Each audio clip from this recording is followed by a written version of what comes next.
அண்மை செய்தி.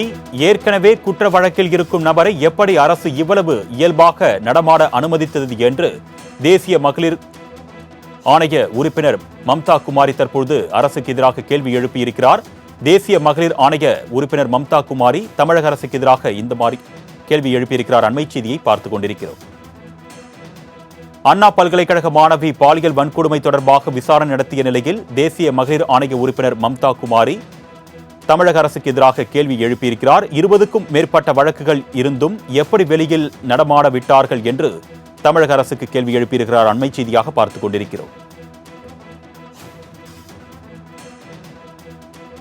பல்வேறு குற்ற வழக்குகள் இருப்பினும் குற்றம் சாட்டப்பட்டவரை எப்படி வெளியில் நடமாட தமிழக அரசு அனுமதித்தது என்று தேசிய மகளிர் ஆணைய உறுப்பினர் மம்தா குமாரி தற்பொழுது அரசுக்கு எதிராக கேள்வி எழுப்பியிருக்கிறார். அண்மை செய்தியாக பார்த்துக் கொண்டிருக்கிறோம்.